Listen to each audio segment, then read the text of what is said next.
Testing, 1, 2, 3. You sound great. Okay, good. So do you. And CES was good? CES was amazing. I mean, I saw Instagram yesterday, right? There's a guy out there, speaking of social media and followers and stuff. He's curates himself as the quintessential sales guy, right? And so I'm so curious as to what that is. Yeah, exactly. And so he had, kind of the dichotomy of CES of the beginner that's never been there, like, oh my God, let's go here, and whatever, and the veteran that's been there for 20 years, like I have, and it's like, I'm good. I'm going to go to bed at 8:30, which is really 11:30, that type of thing. And so the funny part about it is the two different personas kind of meet, and so it's kind of fun. So, as a veteran, Yeah. Are you looking for something when you're there? Yeah, absolutely. Yeah. So like when you go, obviously when you're going the first time, you're probably just like wide-eyed and bushy-tailed. Absolutely. You're just going for everything. You're probably going out all night every night. Yes, you're exactly. Like burning Yes. the candle at both ends. Yes, yeah. Drinkies and steak was the kind of the thought. Yeah, exactly. So when you go now Yeah. to CES, Consumer Electronics Show, for those who don't know. Exactly. Yeah.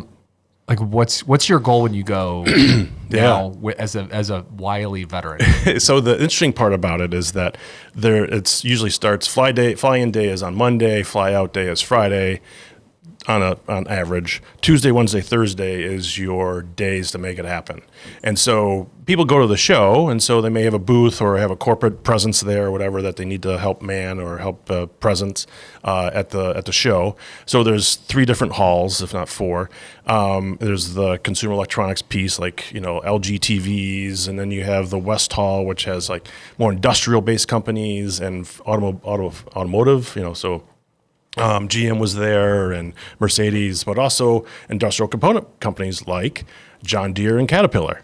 And so my point is that you go and make your meetings the first and second day, and that's really the value of CES. So you're looking for companies and organizations that you want to meet with while you're there. Yeah, and 9 times out of 10, those meetings are already scheduled. So like Jeff Van Netter is a great guy, local guy here in Detroit, another person that you should have in your podcast, works for NVIDIA, right? The hottest company on the planet. That'd be fascinating. Right? He's awesome. And so his calendar is booked 2 months in advance just for those 2 or 3 days. And so fortunately we were able to meet with him on a commonality of a Microsoft event and NVIDIA and my company, PTC. And we had like an after dinner social hour or whatever, right? And so, but if I didn't have that, and if I didn't have his plan and make sure that I was there, I would never get any attention. And so the funny part about it is that we joke that we have to go to Vegas in order to meet. So everyone thinks of CES as the convention, but what it really is are the meetings. Absolutely. You can honestly, I always like to think that you can collapse a sales cycle, if you will, or a meeting, meeting opportunities, 6 to 9 months easy. By being there. Yeah. And being there with not only just the person that you want to meet with, but the ancillary people that are there as well, which is even harder to schedule. And so a lot of times that happens at CES in the coffee line at Starbucks or, in an Uber going from one meeting to another. And so, that's how that happens. Cool. Yeah. Well, Clint Crook. Yes, thank you. Welcome to the Enthusiastic Life podcast. I've been wanting this ever since I saw on LinkedIn, like you were doing this. I'm like, I gotta call my brother. I love it. So do you mind introducing yourself? Sure. Real quick, Clint Crook, longtime Detroit resident, spent a short little time in Chicago after university.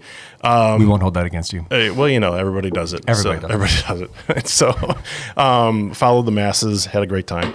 But, and also a longtime member of Mutual, the DAC. So that's how we met.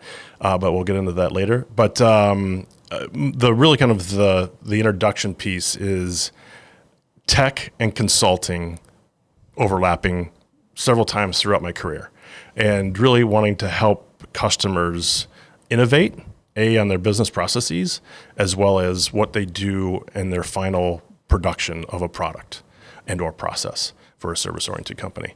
And so I worked at Microsoft for 10 years, Accenture Consulting, and helped start up a automotive AI company as well.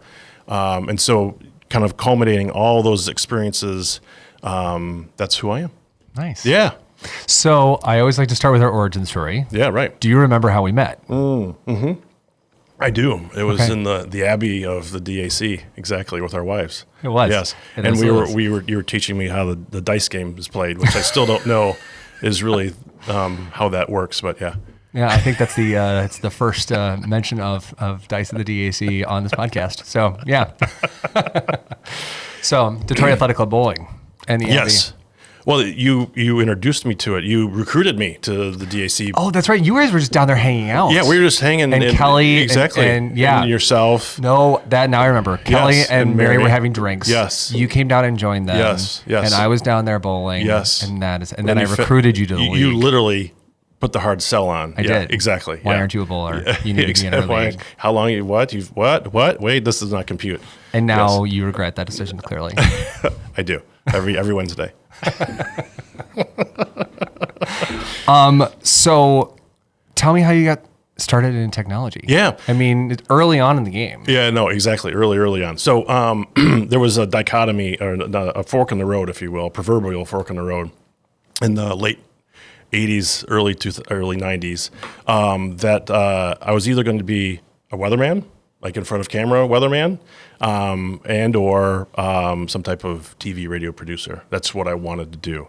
Fortunately, for the folks that are able to have kind of extracurricular activities funded through their high school, like radio and TV or even Voc Tech, those are massively important for people that don't really know what they want to do, or they're, based on lineage, there's, their path is not forged for them. I was one of those folks that I didn't know really what I wanted to do, and so I said, I want to be part of the radio and TV, not club, but it was a class. And so I ended up getting my letter in HGTV, in Lakeland High School, because I put in, 40 hours a week videotaping football games and basketball games and track meets and inclement weather and everything else. So that was really kind of the thing, like, wow, this really excites me. And so, but I didn't really know where I wanted to do that. And so I went to Michigan State, and they have obviously a really, storied telecommunication and broadcasting journalism programs for the last decades. And so it was there where I said, I don't want to be in front of necessarily the microphone or the camera. I don't want to live in Paducah, Iowa, or But I love the idea Tennessee of Clint or Crook, whatever. Weatherman. I mean, you have Exactly. the name. You have the name for it. I mean, well, alliteration and everything. Exactly. Yeah. It's there. So I can always fall upon that. I saw that WDIV is looking for a weather person. So see, it's never too late. Never too late. And maybe after this, maybe they're like, no, we're good. Yeah. So anyway, long story longer, I was able to go into their telecommunications program at Michigan State, and that kind of fed the technical, kind of beast in my mind that I wanted to constantly learn technology. And so there, I was recruited from Michigan State to go work for the phone company, and had a long story career at AT&T and Michigan Bell, Ma Bell. Turns out that I had several family members that worked there, aunts and cousins and uncles that I never knew about. I'm like, oh, that's what you did. So I was wondering what you did. So a little Yes. over 30 years in the industry. Yes. Right? I mean, And yeah. Mhm. we're talking like advent of the internet for like first gen internet. Oh, yeah. Right? Dial up internet, screechy sounds. That's what I sold. Yeah. To where we are now with, in the heat of AI, right? Yeah, so right. that's a lot of change. A lot of change. Yeah. What has surprised you the most in those 30 years, and what have been some of the more fun moments? Because that's a serious roller coaster. Yeah. Right. I think I'll change the answer to you is what's interesting that has been the common denominator of that Okay. is how people want to be sold to, and or what the value you're selling to the customer. Okay, tell me more about that first thing. Yeah. So before it was order taking. It was like the old adage of make sure your fax machine's got paper and plugged in and toner, that type of thing. So early on, There are probably a lot of people who are going to hear this and see clips. I have no idea what a fax machine is. it's okay. It's I just do. Make sure your email's up and running, right? There you go. So you take the order. My point is, but the idea is that it's an order taker, Yeah. right? And so in the kind of the bell curve of technology adoption, the beginning part is always, people are like, yes, I want more of that. I need to have all that. I don't really know what it is, but I need to have it. And then once the kind of the technology, kind of jumps the chasm, if you will, then the value-oriented sell kicks in. And so it's one of the things that AT&T and, SAP and Accenture has taught me throughout the years, including Microsoft, is the idea of people are tuned into the technology and the widget or whatever you're selling, but they also have a keen ear for the value that technology and or Clint, the person across from them, is giving them or selling them. And so that's huge. Is the common denominator is the value that you're presenting for the reason why you're better than your competitor, right? So, at AT&T, we're always up against, MCI and satellite or microwave or whatever. And so the value, the 20% that AT&T always had on their margin, you always had to sell through that. So it's in the beginning stages, everyone wants it just because it's new. Yeah, right. But There's always really but then it's how do you deliver value? Mm-hmm. It's really how once it's become normal. Yeah, exactly. Right. So either the early adopters can already, they already know how they can create value in the organization with your XYZ widget, but then the next kind of lot of people want, and then also the laggards always need to have value. Sure. Yeah. So there was something I was going through your CV on LinkedIn. Yeah. And you had a startup company from 99 to 01. Yeah. Which I was around for the .com rise and bubble and the feeding frenzy that was that time. Yeah, you did. Can you talk a little bit about that? Absolutely. I mean, because there are people that remember it vividly, where it was like you could throw a dart, start a company, raise a ton of money, correct, have an exit. Like it was all this Yeah, right. It was crazy. Yeah. And then all of a sudden, everything imploded. Yeah. Right. What was that like at that time? Like I said, like I mentioned before, it was, I don't care what it is, I need to have it. And so that was, along the lines of internet, dial-up, or a lot of times we were kind of moving from dial-up to, T1 lines and or cable T1 lines, exactly. Ethernet. Yeah, Ethernet, right? And so that made things faster, and you didn't have to have, the wonderful dial-up modem, right? That everybody kind of loves to hate. RIP AOL. Exactly. That's a whole nother story, but yes. The company that I was a part of is still around. It's in Southfield. It's called BizNet Internet Solutions. Okay. And so there was 5 dudes that knew each other, that had a different kind of aspect that they could bring to the business. Kevin Crayson is the founder of the company, and he's still here in the area. We were selling online services, website, email hosting, dial-up or cable access to the internet, as well as really kind of curated internet solutions. So I can't remember the name of the company, but it was a local company that made pizza bags. But they also had another company adjacent to them that made seat heaters. And so you would think, because the thing is the same, it's still warming a thing, whether it's your butt or a pizza. They needed help, right? They needed help in site indexing and, Google search indexing and everything else. And so we made their website and meta tags and the whole 9 yards. We did all that for them. Yeah. Yeah. In addition to dial-up services and whatnot. One sidebar to that is I was in charge of business development. And so one of my things I wanted to do is I wanted to get the brand out across southeastern Michigan. And so I went to a guy named Steve Schramm, and Steve at the time was the VP and general manager for Clear Channel Communications, which was the 5 or 6 branded radio stations in Detroit.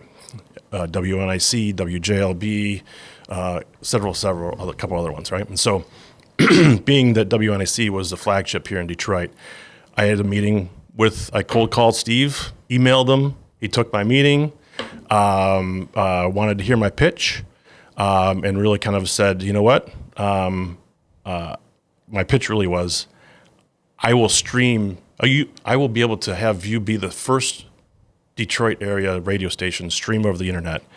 All I want to do is host your email, creating the value pitch, right? As we talked about before. And he's like, interesting. I like what you have to say. Tell me more. And so then as a result, we were able to kind of, talk about website hosting and, domain registrations and campaigns.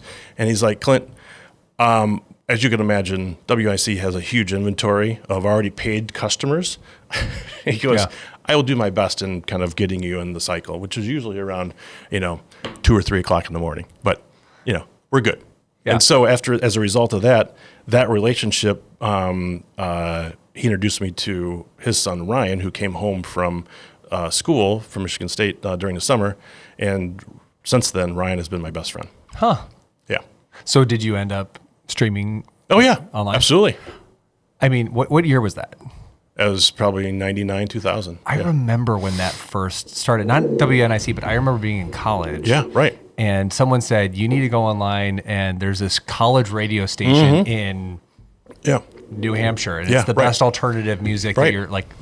And I remember going and being able to stream it, and it was like the coolest thing that you could listen to this college radio station in wherever. I remember in our little server room in Southfield off of 12 in Greenfield, we had a server bank that started with 3 servers, one for email, one for hosting websites, and the other one for internet service. We had to cascade them quickly. What does that feel like when it works, right? Like, because you say, this is what we're going to be able to do for you. And WNIC is a big radio station, right? And so when it goes live, what's that moment like for you guys as a team? Euphoric joy. Yeah, exactly. Yeah, because at least I did, it was going to work.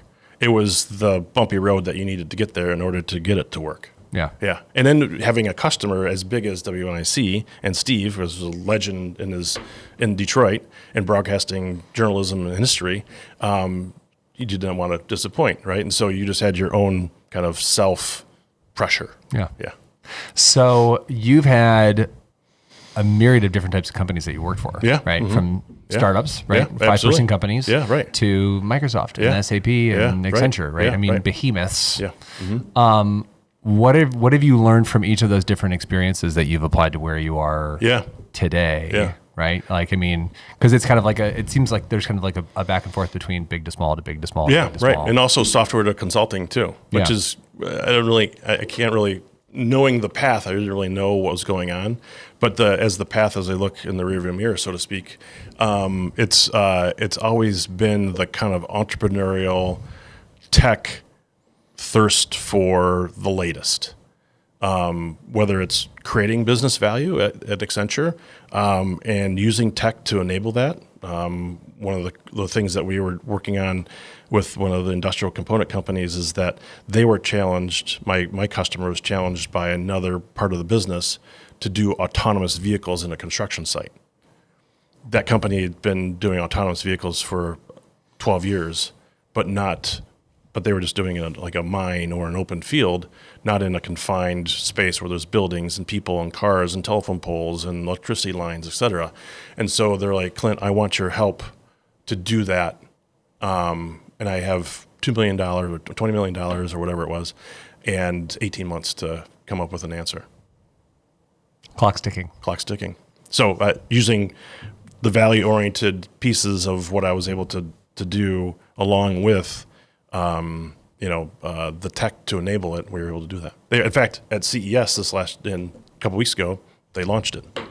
No kidding. Yeah. So I'm like, oh, your baby. My baby. Yeah, exactly. Yeah, it was pretty cool. That is super cool. So everyone's talking about AI. You worked in an AI startup that was working in the automobile industry. Yeah. What do you feel like are the biggest misconceptions that people have about it? And where are people getting it wrong right now? Yeah. And where are people getting it right? Yeah, right. AI, so just kind of 2 steps back. AI is really a technology that enables output, right? And so there's something called context windows, which is really what everybody's familiar with when you ask, ChatGPT or Google Gemini or Claude, what the task you want complete.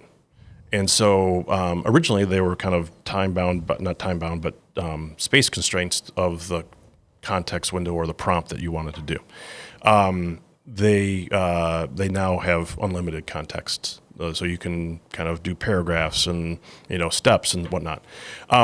What people are doing and getting it right, large organizations all the way down to small organizations are understanding that AI can positively impact their business. The smart people are doing it very methodically, and so setting up a center of excellence. Having multiple business unit leaders involved in the decision-making process. One of the customers I worked at Microsoft is that they set up a center of excellence because everybody wanted it, right? That's what we were talking about before. I don't know what it does, but I need it type of mentality, and as a lot of companies do. And so they had the chief innovation officer kind of lead it, and then set up a center of excellence, but have a questionnaire to the 8 business units within this company to say, give me 3 to 5 business reasons of why or how AI could help you solve our company's bets specific to your business unit. And so that happened.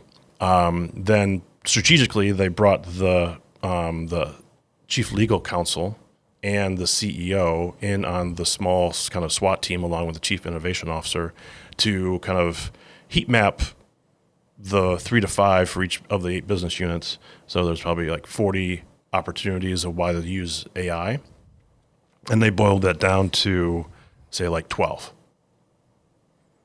And so then as a result, then they kind of tip their toe in the water of those 12 business cases or use cases to start using AI. So that's a big company. That's a big company, yeah. So but what if you're biz.net, you're starting up and you're 5 people. Right. Even like my company, it's 4 people. Yeah, right. Yeah. So, I don't have business units. No, you don't have business units, but you have business processes that can be affected in both negatively and positively by the use of AI, right? And so the big company I gave is kind of a no-brainer that makes sense, right? Sure. For your organization, I would counsel that what are the business processes that could be automated using AI? So another great company here in Detroit called OnTrack AI, right? So Ajay, member of the club as well as Bob Marsh, they're doing a great job kind of being the answer for a smaller company like yourself to say, you know what, I get the AI thing, I understand that I may need it, but I need some help, kind of be the Sherpa through kind of the forest of why I need it, and then how can I use it to best impact my business positively. And so they kind of have a discovery kind of thought around, hey, you know what, let's have a discovery session to say, how can we automate your business processes in your business of your day-to-day process or your business? How can we automate it? Yeah. So you just came back from CES. I did. Right. What are you most excited about that's out there right now? Yeah. What is when you look? I mean, you can't even look years down the road. You can look 3 to 6 months down the road, and even that's a little far. Right. What most outside of the productive meetings that you had, what do you see out there that's really exciting that people should have their antenna up for? Humanoid robots. Yeah. It's off the charts. Come on. Fascinating. Really? It is mind-blowing. Like we're there. We're there. We are there. And what Tesla and what Elon Musk and his company, I can't remember that, but he has basically a humanoid robot manufacturing facility. It's happening, and it's not happening. It's here. It's like AI was 3 years ago or so, right? It's old news. It's old news, and it's the dexterity that a humanoid robot has can be exponential from what a human can do. They had the kind of the not the Tchaikovsky thing, but the kind of the I can't remember, the real kind of the glitz and glamour thing of what a robot could do is mixing cocktails at CES. The fact that they were able to bring this glass Without breaking it. Without breaking it. So the tensile strength of a grip, and then shake it, right? So they program how many times to shake it, and then be able to, mix, grab another can of Coke or whatever, and then pour in the right vicinity so it doesn't spill. It's there. It's there. And then if that wasn't kind of, okay, well, that's kind of, we get that. That's kind of... It's cool. It's cute. Kind of cool. Cute. Exactly. It's a fun party trick. It is a fun party trick for Vegas, right? And so that was my point. So, but then the articulation of the body part was another thing that I just kind of blew my mind. So they have that, kind of the front of the head, the face, if you will. It's not really a face, but it's a, whatever. Just because of what we're. They want us to be comfortable looking at something. Something, exactly, right. And so, but the body part, the middle, the trunk, swiveled. So the legs stayed facing you, the face did facing you, but the trunk swiveled 100. Well, it could swivel 360 degrees, but it swiveled 180 degrees, while the feet and the face stayed put. That was kind of like, what? but in the world of robots, and right, there's no need to have a robot turn around, where the trunk just does. Yeah. Right.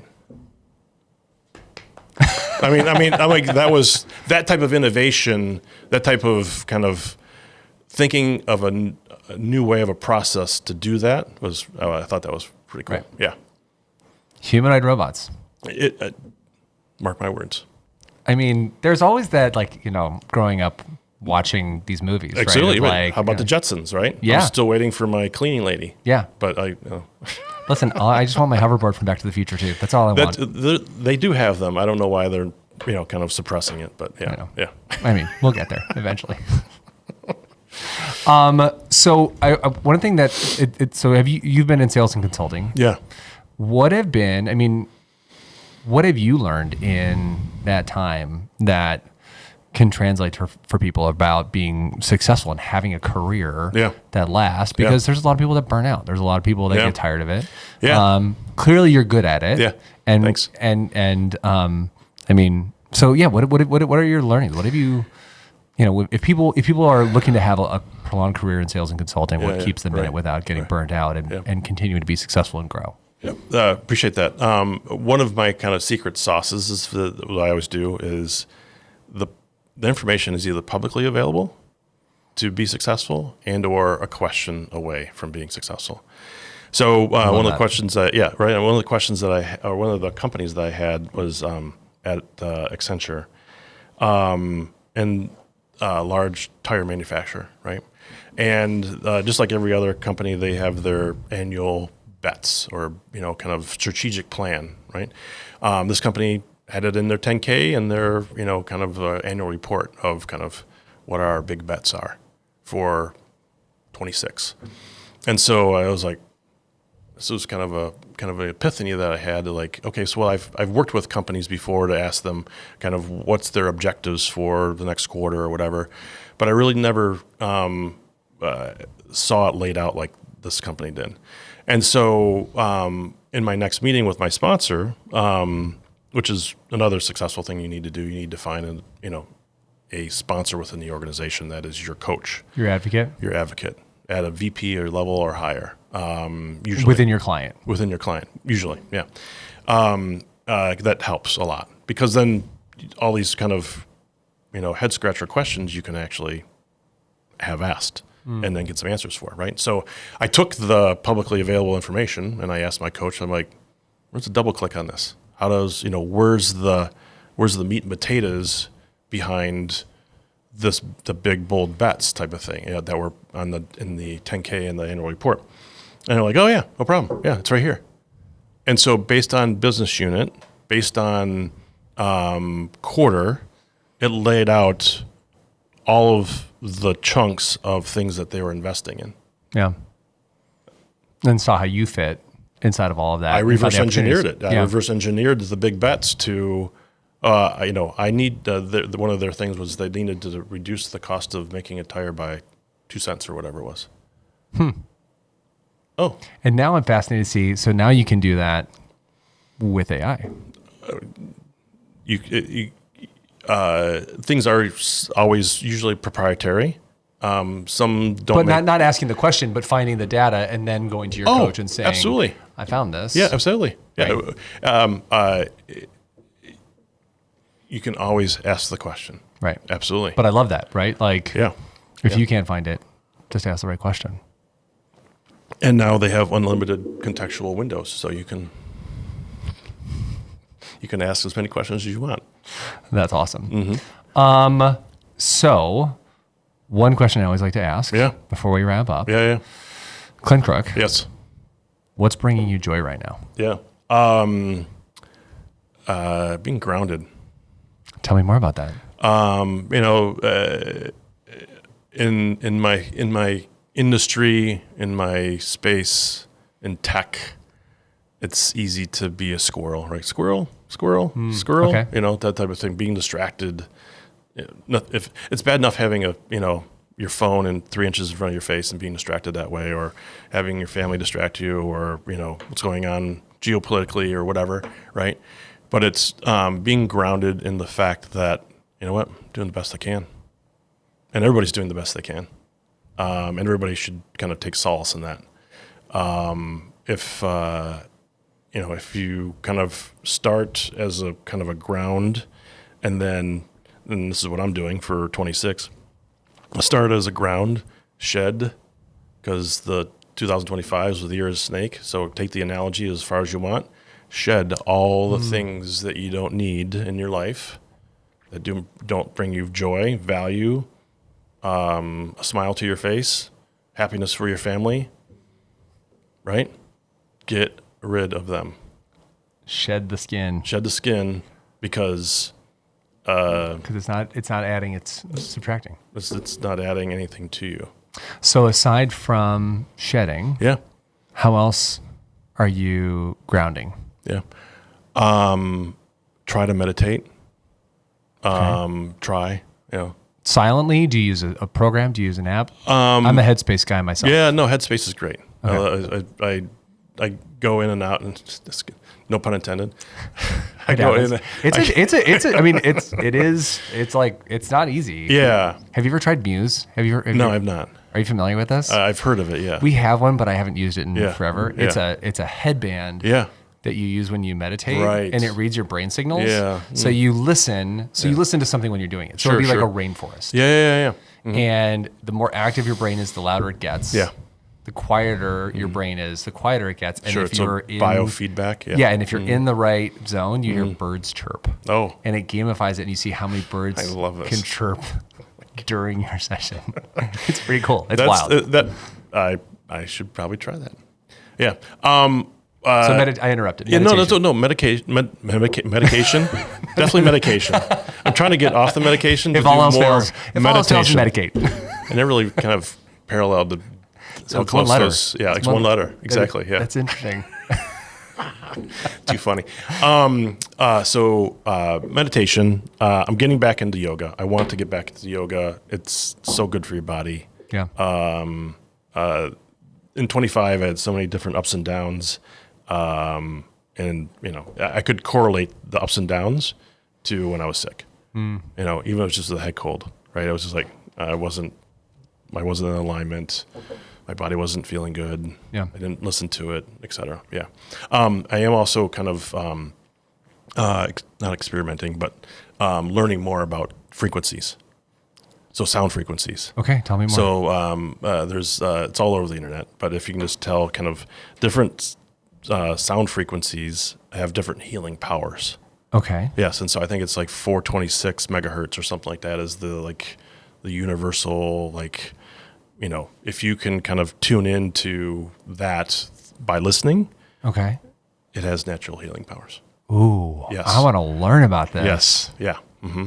Yeah. So frequencies, of course, do a little search and do your own history. Do your own. Yeah. Because I'm very much like sound, particularly music. Yeah. Right. Does things to my brain. Yeah. No. And so exactly. I'm fascinated right. Exactly. Those frequencies are. This is a little bit of a stretch. A big, electronic music fan. Yeah, we've talked about this. There was talk about, EDM, different. We still haven't gone to a concert yet together. I know. We'll do that. I'm picturing us like John Hamm in that famous meme. It's like, The two old guys. Exactly. Right.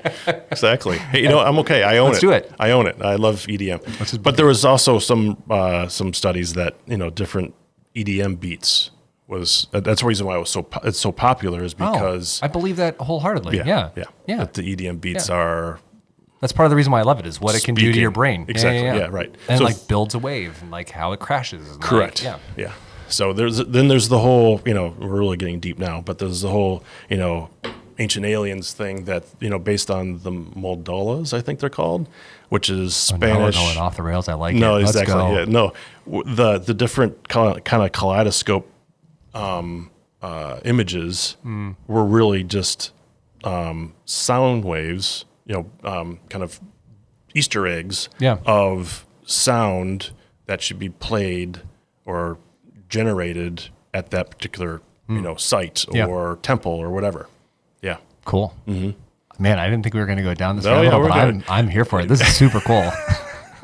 This is just like the beginning of tip of the iceberg. Exactly. Yeah. All right. Well, I'll have to come back and we can go down some real rabbit holes. Right, sounds good. It'll be like our tinfoil episode. Yeah. There's hats being sold with that right now. There are. They're like winter hats. They had those at CES. Yeah, I'm sure they did. Yeah. I didn't see them. Foil lined. Yeah. I'm not joking. There's like knit hats that are like, would have like copper or whatever that inside the copper thread. What are they doing it for? Just what you said. So all the Wi-Fi frequencies and everything else they create brain fog. So the hats disseminate, kind of. There's a theory going around right now that the San Francisco 49ers the last several years have had a bunch been riddled with injuries, and part of it is because they're saying that their practice facility is next to Ryan knows. Oh yeah. What was it? Data center? Yeah, it's by Well, Clint, we'll leave it at that note. We're just gonna leave it. We'll have to the next time we'll do like Clint and Brendan conspiracy theories. I like it. Let's not do that. Unsolved mysteries, which is a redundant title. If you think about it. It is. Because they're just mysteries. They're mysteries. If everything's a mystery, of course it's unsolved. Right. If it is solved, then it's not a mystery. It's not a mystery anymore. Right. Well, Clint, thank you so much for being here. We really appreciate you having the podcast. Appreciate it. Yeah. So much fun. Thanks for having me. All right. See ya. Thank you so much to my friend Clint Crook for joining us on an episode of The Enthusiastic Life. We hope you enjoyed the conversation. If you did, share the episode with a friend. Give us a like, a subscribe, a comment under it. But most importantly, if you could share it with a group of friends, we can get a couple extra listeners, get a couple extra views, and spread the enthusiastic word around the community. We really appreciate any and all support that you have. So thank you so much. We're so grateful for all of our listeners and viewers, and we look forward to having you back next time. Take care.